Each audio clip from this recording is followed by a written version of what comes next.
നമസ്കാരം. ഇത് രാജീവാണ്, Artha institute of മാനേജ്മെന്റിൽ നിന്ന്. അർത്ത ഇൻസ്റ്റിറ്റ്യൂട്ട് ഓഫ് മാനേജ്മെന്റ് ഒരു ഡെഡിക്കേറ്റഡ് കമ്പനി സെക്രട്ടറി കോച്ചിങ് സെന്ററാണ്. കമ്പനി സെക്രട്ടറി കോഴ്സ് മാത്രമാണ് പഠിപ്പിക്കുന്നത്. ഇതൊരു ഗുരുകുലമാണ്. ലിമിറ്റഡ് സീറ്റ്സ് ആണുള്ളത്. ഫസ്റ്റ് കം ഫസ്റ്റ് സെർവ് ബേസിസിൽ 25 പേരെ പഠിപ്പിക്കുന്നു. CS എക്സിക്യൂട്ടീവ് എൻട്രൻസ് ടെസ്റ്റിനും CS പ്രൊഫഷണലിനും അതുപോലെ തന്നെ CS എക്സിക്യൂട്ടീവിനും ഓൺലൈൻ ക്ലാസ്സുകളും അവൈലബിൾ ആണ്. നമ്മളിത് 13 വർഷമായിട്ട് പഠിപ്പിക്കുന്നു. ഇത് 27ാമത്തെ ബാച്ചാണ് ഈ ജൂണിൽ നമ്മൾ ആരംഭിക്കുന്നത്. ഈ ഒരു സീരീസ് ഓഫ് വീഡിയോ നമ്മൾ ചെയ്യുന്നത് ഈ സിലബസ് അനാലിസിസ് ആണ്. നമുക്ക് ഈ സിലബസിനെ കുറിച്ച് CS എക്സിക്യൂട്ടീവിൻ്റെ സിലബസിനെ കുറിച്ച് മനസ്സിലാക്കാനുള്ള സീരീസ് ഓഫ് വീഡിയോ ആണ്. ഇതിൽ നമ്മൾ ചർച്ച ചെയ്യുന്നത് CS എക്സിക്യൂട്ടീവിലെ setting up of business and industrial and labour laws എന്ന് പറയുന്ന പേപ്പറാണ്. അതായത് setting up of business and industrial and labour laws 2 പോർഷനായിട്ടുള്ള ഒരു പേപ്പറാണ് ഈ സെറ്റിംഗ് അപ്പ് ഓഫ് ബിസിനസ് എന്ന് പറയുന്ന ഈ പേപ്പർ. ഈ പേപ്പറിൽ 60 മാർക്കിന് സെറ്റിംഗ് അപ്പ് ഓഫ് ബിസിനസ്സിനെ, വ്യത്യസ്തമായ ബിസിനസ് എൻറ്റിറ്റികൾ എങ്ങനെ ക്രിയേറ്റ് ചെയ്യാം എന്നതിനെ കുറിച്ച് പഠിക്കുമ്പോൾ ഇൻഡസ്ട്രിയൽ ആൻഡ് ലേബർ ലോസിനെ കുറിച്ച് 40 മാർക്കിൽ നമ്മൾ പഠിക്കുന്നു. ഇത് കമ്പാരിറ്റീവ്ലി ഒരു സോഫ്റ്റ് പേപ്പറാണ്. അതായത് മാർക്ക് സ്കോർ ചെയ്യാൻ പറ്റുന്ന ഒരു സോഫ്റ്റ് പേപ്പറാണ് സെറ്റിംഗ് ഓഫ് ബിസിനസ് എന്ന് പറയുന്നത്. പക്ഷേ നമ്മൾ ഓവർ കോൺഫിഡൻസിൽ നമ്മളിതിനെ അപ്രോച്ച് ചെയ്താൽ നമുക്കതിൽ അപകടം സംഭവിച്ചേക്കാം. അതായത് ഓവർ കോൺഫിഡൻസ് ഇല്ലാതെ നല്ല ബ്യൂട്ടിഫുൾ ആയിട്ട് അപ്ലൈ ചെയ്യാൻ പറ്റുന്ന അല്ലെങ്കിൽ അപ്രോച്ച് ചെയ്യാൻ പറ്റുന്ന ഒരു പേപ്പറാണ് ഈ സെറ്റിംഗ് അപ്പ് ഓഫ് ബിസിനസ് എന്ന് പറയുന്ന പേപ്പർ. ഈ പേപ്പറിൻ്റെ എക്സ്പെക്റ്റേഷൻ എന്ന് പറയുന്നത് കമ്പാരിറ്റീവ്ലി വളരെ ഈസി ആയിട്ടുള്ള ഒരു എക്സ്പെക്റ്റേഷൻ, വർക്കിംഗ് നോളജ് തന്നെയാണ് പ്രതീക്ഷിക്കുന്നത്. അതായത് കമ്പനികൾ അല്ലെങ്കിൽ LLPകൾ ആവട്ടെ, സൊസൈറ്റികളാവട്ടെ, ട്രസ്റ്റ് ആവട്ടെ, അല്ലെങ്കിൽ വ്യത്യസ്തമായ ബിസിനസ് എൻറ്റിറ്റീസ് എങ്ങനെയാണ് ക്രിയേറ്റ് ചെയ്യേണ്ടത്, രജിസ്റ്റർ ചെയ്യേണ്ടത്, അതുമായി ബന്ധപ്പെട്ട ഡോക്യുമെന്റേഷൻസ് എന്തൊക്കെയാണ്, അതുമായി ബന്ധപ്പെട്ട കാര്യങ്ങൾ എന്തൊക്കെയാണ് എന്ന് നമ്മൾ മനസ്സിലാക്കാൻ നമ്മൾ ശ്രമിക്കുന്നു. അത് മനസ്സിലാക്കിയത് മാത്രം പോരാ, അതിനോടൊപ്പം തന്നെ അത് പ്രാക്ടിക്കലി അതെങ്ങനെയാണ് ചെയ്യേണ്ടത്, അത് പ്രാക്ടിക്കലി അപ്ലൈ ചെയ്യാനും നമുക്ക് അറിഞ്ഞിരിക്കണം. അപ്പോൾ ഡെഫിനറ്റ് ആയിട്ട് ഞാൻ ഈ പറയുന്ന പേപ്പറുകളിലൊക്കെ നിങ്ങൾക്ക് മനസ്സിലാക്കിയിട്ടുണ്ടാകും whether do you have theoretical knowledge. ഇതല്ല ചെക്ക് ചെയ്യുന്നത് whether you know how to use your theoretical knowledge in a practical way. How to use your theoretical knowledge in a practical way, ഇതാണ് നിങ്ങളിൽ നിന്ന് പ്രതീക്ഷിക്കുന്നത്. അതുകൊണ്ട് തന്നെ നമ്മൾ ഈ കമ്പനി സെക്രട്ടറി കോഴ്സൊക്കെ പഠിക്കുന്ന സമയത്ത് ശ്രദ്ധിക്കേണ്ട കാര്യം, ഈ ഡെഡിക്കേറ്റഡ് ആയിട്ട് ഫോക്കസ് ചെയ്ത് എക്സ്പീരിയൻസ് ഉള്ള ആൾക്കാർ പഠിപ്പിക്കുന്ന സ്ഥലത്ത് പഠിക്കുമ്പോഴാണ് പെട്ടെന്ന് പാസ്സാകാൻ സാധിക്കുന്നത്. ഇപ്പോൾ ഞാൻ എൻ്റെ ലൈഫിൽ എനിക്ക് 38 കൊല്ലത്തെ എക്സ്പീരിയൻസ് ഉണ്ട്. ഞാൻ വേരിയസ് പൊസിഷനിൽ വർക്ക് ചെയ്തു. കഴിഞ്ഞ 13 വർഷമായിട്ട് ഞാൻ കമ്പനി സെക്രട്ടറി കോഴ്സ് പഠിപ്പിക്കുന്നു. ആയിരക്കണക്കിന് കുട്ടികളെ ഞാൻ പഠിപ്പിച്ചിട്ടുണ്ട്. പക്ഷേ ഞാൻ എൻ്റെ ഇൻസ്റ്റിറ്റ്യൂട്ടിൻ്റെ മുമ്പിൽ വലിയൊരു ബോർഡോ അല്ലെങ്കിൽ അതുമായി അങ്ങനെയുള്ള മാർക്കറ്റിംഗ് ടാക്ടിക്സ് ഒന്നും നമ്മൾ ഉപയോഗിക്കാറില്ല. മൗത്ത് പബ്ലിസിറ്റിയിൽ ഇഷ്ടപ്പെട്ട് വരുന്ന കുട്ടികളെ മാത്രമാണ് ഞാൻ പഠിപ്പിക്കുന്നത്. പക്ഷേ എനിക്കതിൽ വലിയൊരു ഭാഗ്യമാണ്. കാരണം ഇന്ന് ഇന്ത്യയിൽ അല്ലെങ്കിൽ ഇന്ത്യക്ക് പുറത്തു നിന്ന് പോലും കുട്ടികൾ ഇവിടെ ഇപ്പോൾ ദുബായിൽ നിന്ന്, സൗദിയിൽ നിന്നൊക്കെ, നമുക്ക് അമേരിക്കയിൽ നിന്നൊക്കെ കുട്ടികൾ നമുക്ക് പഠിക്കുന്നുണ്ട്. അപ്പോൾ അവരൊക്കെ നമ്മളെ അറിഞ്ഞ് പഠിക്കാൻ വരുന്നു. ആൻഡ് അവർക്ക് വളരെ ഈസി ആയിട്ട് പഠിക്കാൻ സാധിക്കുന്നു എന്ന് അറിയുമ്പോൾ തന്നെ നമുക്ക് വളരെ സന്തോഷമുണ്ട്. അപ്പോൾ എന്നെപ്പോലെ ഇത് പഠിപ്പിക്കുന്ന കുറേയധികം ആൾക്കാരുണ്ട്. നമ്മളൊക്കെ ഇത് ഫോക്കസ് ചെയ്ത് പഠിപ്പിക്കുന്ന ആൾക്കാരാണ്. നമ്മൾക്ക് എന്ത് ബുദ്ധിമുട്ടാണോ ഞങ്ങൾ പഠിക്കുന്ന സമയത്ത് ഉണ്ടായത്, അത് നിങ്ങൾക്ക് ഉണ്ടാകാൻ പാടില്ല എന്ന് വിശ്വസിച്ചാണ് പഠിപ്പിക്കുന്നത്. ഐ റിപ്പീറ്റ്, ഞാനൊരു കമ്പനി സെക്രട്ടറിയാണ്. ഈ എൻ്റെ ലൈഫിൽ ഞാനിത് എങ്ങനെയാണ് അപ്ലൈ ചെയ്തത് എന്ന് മനസ്സിലാക്കിക്കൊണ്ടാണ്, അല്ലെങ്കിൽ എങ്ങനെയാണ് അപ്ലൈ ചെയ്യേണ്ടത് എന്ന് മനസ്സിലാക്കിക്കൊണ്ടാണ് ഞാൻ നിങ്ങളെ പഠിപ്പിക്കുന്നത്. ഒരു അക്കാഡമീഷ്യൻ, ഒരു പുസ്തകം പഠിപ്പിക്കുന്ന ഒരാൾക്ക് അങ്ങനെ ചെയ്യാൻ, ഞാൻ ഈ പറയുന്ന രീതിയിൽ പഠിപ്പിക്കാൻ സാധിക്കില്ല. So you always try to join in a place where company secretaries with experience are teaching you. അതായിരിക്കും നിങ്ങളുടെ വിജയത്തിനുള്ള ഷോർട്ട് കട്ട് എന്ന് പറയുന്നത്. അതല്ലാതെ ഞാൻ മറ്റൊരു വീഡിയോയിൽ പറഞ്ഞതുപോലെ തോൽവിയുടെ പെർസെൻറ്റേജ് നോക്കി അല്ലെങ്കിൽ ജയത്തിൻ്റെ പെർസെൻറ്റേജ് അല്ല നിങ്ങൾ നോക്കേണ്ടത്. എന്തുകൊണ്ട് അവരത് തോൽക്കുന്നു അല്ലെങ്കിൽ ജയിക്കുന്നു, അതിൻ്റെ റീസൺ മനസ്സിലാക്കി അത് റിപ്പീറ്റ് ചെയ്യാതിരിക്കാനാണ് നമ്മൾ ശ്രമിക്കേണ്ടത്. അല്ലെ, അങ്ങനെയല്ലേ ചെയ്യേണ്ടത്? ഓക്കെ, നമുക്ക് പേപ്പറിലേക്ക് പോവാം.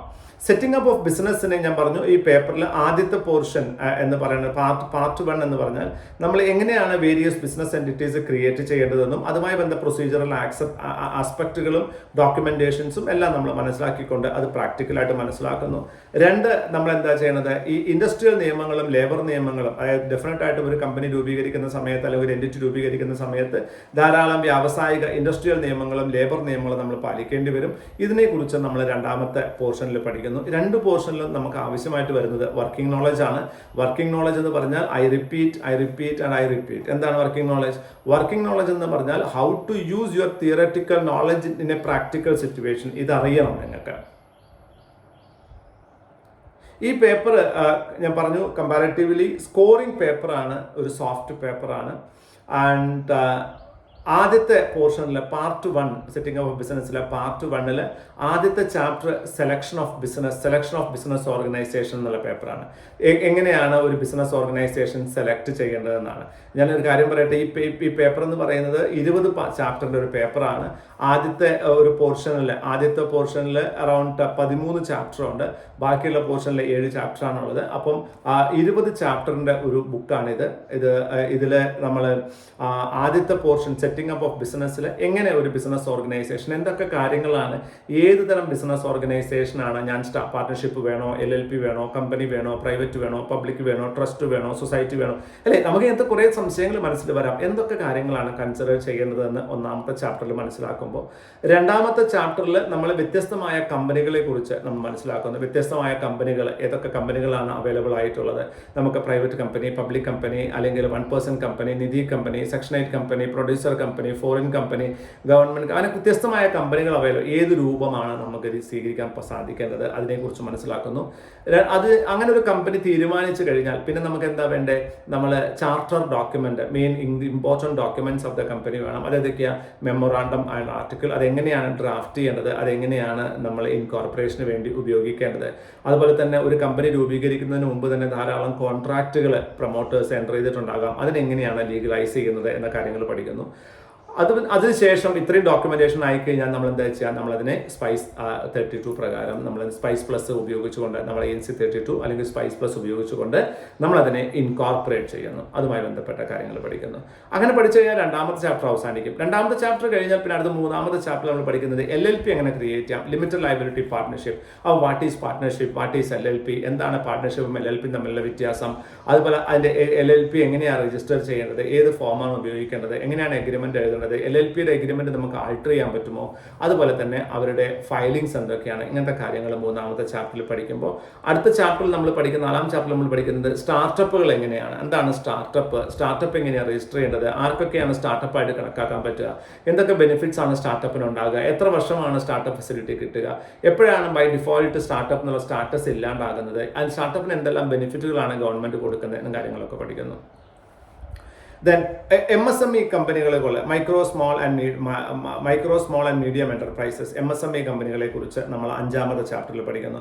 എന്തിനാണ് MSME കമ്പനികൾ എന്ന് പറയുക, what are the benefits given to MSME company, അവരുടെ പ്രൊമോഷൻ ഡെവലപ്മെന്റ് എന്തെല്ലാം കാര്യങ്ങളാണ് ഗവൺമെന്റ് ചെയ്യുന്നത്, എന്താണ് NSIC രജിസ്ട്രേഷൻ, MSMEയുടെ സ്കീമുകൾ എന്തൊക്കെയുണ്ട്, ഇങ്ങനത്തെ കാര്യങ്ങളൊക്കെ 5ാമത്തെ ചാപ്റ്ററിൽ പഠിക്കുമ്പോൾ, കൺവേർഷൻ ഓഫ് ബിസിനസ് എന്റിറ്റീസ് ആണ് 6ാമത്തെ ചാപ്റ്ററിൽ പഠിക്കുന്നത്. അതായത് ഒരു പ്രൈവറ്റ് കമ്പനി എങ്ങനെ പബ്ലിക് കമ്പനി ആക്കാം, പബ്ലിക് കമ്പനി എങ്ങനെ പ്രൈവറ്റ് കമ്പനി ആക്കാം, സെക്ഷൻ 8 കമ്പനി എങ്ങനെ ഒരു പബ്ലിക് കമ്പനി ആക്കാം, LLP എങ്ങനെ ഒരു കമ്പനി ആക്കാം, പാർട്ണർഷിപ്പ് എങ്ങനെ ഒരു കമ്പനി ആക്കാം, പാർട്ണർഷിപ്പ് എങ്ങനെ LLP ആക്കാം, ഇങ്ങനെയുള്ള കൺവേർഷൻ നമ്മൾ 6ാമത്തെ ചാപ്റ്ററിൽ അതിന്റെ പ്രാക്ടിക്കൽ ആസ്പെക്ട് പഠിക്കുമ്പോൾ, ഇനി ഇതൊക്കെ നമ്മൾ ബിസിനസ് എൻറ്റിറ്റികളാണെങ്കിൽ പോലും ഇതല്ലാത്ത ചില നോൺ കോർപ്പറേറ്റ് എൻറ്റിറ്റീസ് നമ്മുടെ നാട്ടിൽ അവൈലബിൾ ആണ് ബിസിനസ് ചെയ്യാൻ, അല്ലെ, നമ്മുടെ നാട്ടിലെ സാധാരണ ആൾക്കാർ ചെയ്യാനാണ് sole proprietorship, partnership, HUF, Hindu undivided family, and multi state cooperative society എന്നൊരു കൺസെപ്റ്റ് ഉണ്ട്. നമ്മുടെ നാട്ടിൽ ധാരാളം ആൾക്കാർ ഈ മൾട്ടി സ്റ്റേറ്റ് കോപ്പറേറ്റീവ് സൊസൈറ്റിയുടെ പേരിൽ ഇൻവെസ്റ്റ്മെന്റ്സ് എല്ലാം സ്വീകരിക്കുന്നുണ്ട്. അപ്പോൾ multi state cooperative society, then trust society, then അതിൻ്റെ ഫോർമേഷൻ, രജിസ്ട്രേഷൻ, പാർട്ട്ണർഷിപ്പ് എഗ്രിമെന്റ്, ഇങ്ങനെയുള്ള കാര്യങ്ങളൊക്കെ നമ്മൾ 7ാമത്തെ ചാപ്റ്ററിൽ പഠിക്കുന്നു.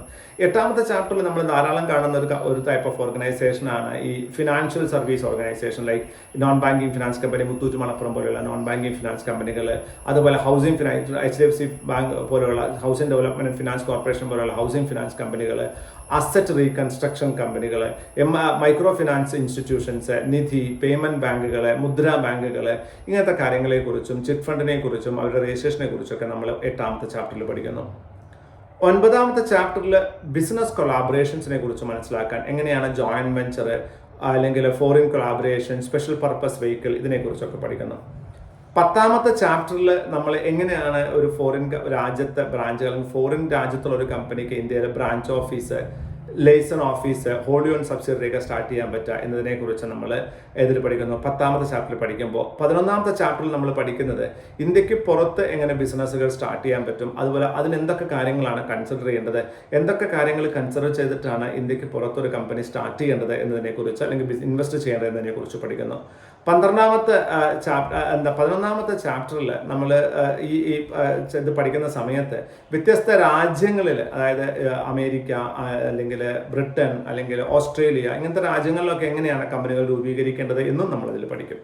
ദെൻ 12ാമത്തെ ചാപ്റ്ററിൽ നമ്മൾ പഠിക്കുന്നത് എന്താണ്? ഈ വേരിയസ് എന്തൊക്കെ നിയമങ്ങൾ, ഇതല്ലാതെ വേറെ എന്തെല്ലാം നിയമങ്ങളാണ് ഓരോ ടൈപ്പ് ഓഫ്, ഉദാഹരണം ഒരു ഫാർമ കമ്പനി ആണെങ്കിൽ അതിൻ്റെ ഡ്രഗ് ലൈസൻസും അതുമായി ബന്ധപ്പെട്ട കാര്യങ്ങൾ, ഇതൊക്കെ എങ്ങനെയൊക്കെ ചെയ്യേണ്ടത്, അതുമായി ബന്ധപ്പെട്ട കാര്യങ്ങൾ, ഇതൊക്കെ നമ്മൾ എവിടെ പഠിക്കുന്നു? 12ാമത്തെ ചാപ്റ്ററിൽ പഠിക്കുന്നു. 13ാമത്തെ ചാപ്റ്ററിൽ നമ്മൾ പഠിക്കുന്നത് ഈ ഒരു കമ്പനി രൂപീകരിക്കുന്ന സമയത്ത് എന്തെല്ലാം ഇനീഷ്യൽ ഡോക്യുമെന്റുകളാണ് നമ്മൾക്ക് ഉണ്ടാകേണ്ടത്. Pan, tan, GST, shops and establishment, ESI, PF, അതുപോലെ FSSA രജിസ്ട്രേഷൻ, അതുപോലെ ഇൻഡസ്ട്രിയൽ ലൈസൻസുകൾ, എൻവയൺമെന്റൽ സർട്ടിഫിക്കറ്റുകൾ, ഇങ്ങനത്തെ കാര്യങ്ങളെക്കുറിച്ച് പഠിക്കുന്നു. അതോടുകൂടി നമ്മുടെ ആദ്യത്തെ ഭാഗം കംപ്ലീറ്റ് ആകുന്നു. 60 മാർക്കിന്റെ പോർഷൻ കംപ്ലീറ്റ് ആകുന്നു. അടുത്തത് നമ്മൾ part 2 industrial and labour loss ആണ് 40 മാർക്കിന്റെ രണ്ടാമത്തെ പോർഷൻ. ഇതിൽ കോൺസ്റ്റിറ്റ്യൂഷൻ എന്താണ്, ലേബർ നിയമങ്ങളെ കുറിച്ച് 14ാമത്തെ ചാപ്റ്ററിൽ പഠിക്കുന്നു. ഫണ്ടമെന്റൽ റൈറ്റും കോൺസ്റ്റിറ്റ്യൂഷനും ഈ എന്താണ് ലേബർ നിയമങ്ങളും തമ്മിലുള്ള ബന്ധത്തെക്കുറിച്ച് മനസ്സിലാക്കുന്നു. എങ്ങനെയാണ് ഫണ്ടമെന്റൽ റൈറ്റും ഈ ലേബർ നിയമങ്ങളും ഒരുമിച്ച് പോകുന്നത് എന്ന് മനസ്സിലാക്കുന്നു. ദെൻ ലേബർ കോഡിന്റെ അല്ലെങ്കിൽ വ്യത്യസ്തമായ ലേബർ കോഡുകളുടെ ആവശ്യം എന്താണ് എന്ന് മനസ്സിലാക്കുന്നു. അതുപോലെ തന്നെ വെൽഫെയർ ലെജിസ്ലേഷനെ കുറിച്ച്, നമ്മൾ ഫാക്ടറീസ് ആക്ടിനെ കുറിച്ച്, കോൺട്രാക്ട് ലേബർ ആക്ടിനെ കുറിച്ച്, ചൈൽഡ് ആൻഡ് അഡോളസെന്റ് ആക്ടിനെ കുറിച്ചൊക്കെ നമ്മൾ 16ാമത്തെ ചാപ്റ്ററിൽ പഠിക്കുന്നു. 17ാമത്തെ ചാപ്റ്ററിൽ നമ്മൾ ഇൻഡസ്ട്രിയൽ റിലേഷൻസുമായി ബന്ധപ്പെട്ട industrial dispute act, industrial employment standing orders act നമ്മൾ പഠിക്കുന്നു. 18ാമത്തെ ചാപ്റ്ററിൽ ലോ ഓഫ് വേജസ്, ശമ്പള നിയമങ്ങളെ കുറിച്ച് പഠിക്കുന്നു. അതിലെ payment of wages, minimum wages, bonus act, equal remuneration act ഒക്കെ നമ്മൾ പഠിക്കുന്നു. അതിനുശേഷം സോഷ്യൽ സെക്യൂരിറ്റിക്ക് വേണ്ടി ധാരാളം നിയമങ്ങൾ, ഈ എംപ്ലോയീസിനുമായി ബന്ധപ്പെട്ടുകൊണ്ടുള്ള സാമൂഹിക നീതി ഉറപ്പാക്കുന്ന കുറേ നിയമങ്ങളുണ്ട്. ആ നിയമങ്ങൾ നമ്മൾ പഠിക്കുന്നു. ലൈക്ക് ESI അല്ലെങ്കിൽ PF, അതുപോലെ മെറ്റർണിറ്റി ബെനിഫിറ്റ്, ഗ്രാറ്റുവിറ്റി, അപ്രന്റീസ് ആക്ടുകൾ, അങ്ങനത്തെ ആക്ടുകളൊക്കെ നമ്മൾ പഠിക്കുന്നു. 20ാമത്തെ ചാപ്റ്റർ വളരെ ഇമ്പോർട്ടൻറ്റ് ചാപ്റ്ററാണ്. Sexual harassment of woman at workplace, prevention, prohibition and redressal act നമ്മൾ പഠിക്കുന്നു.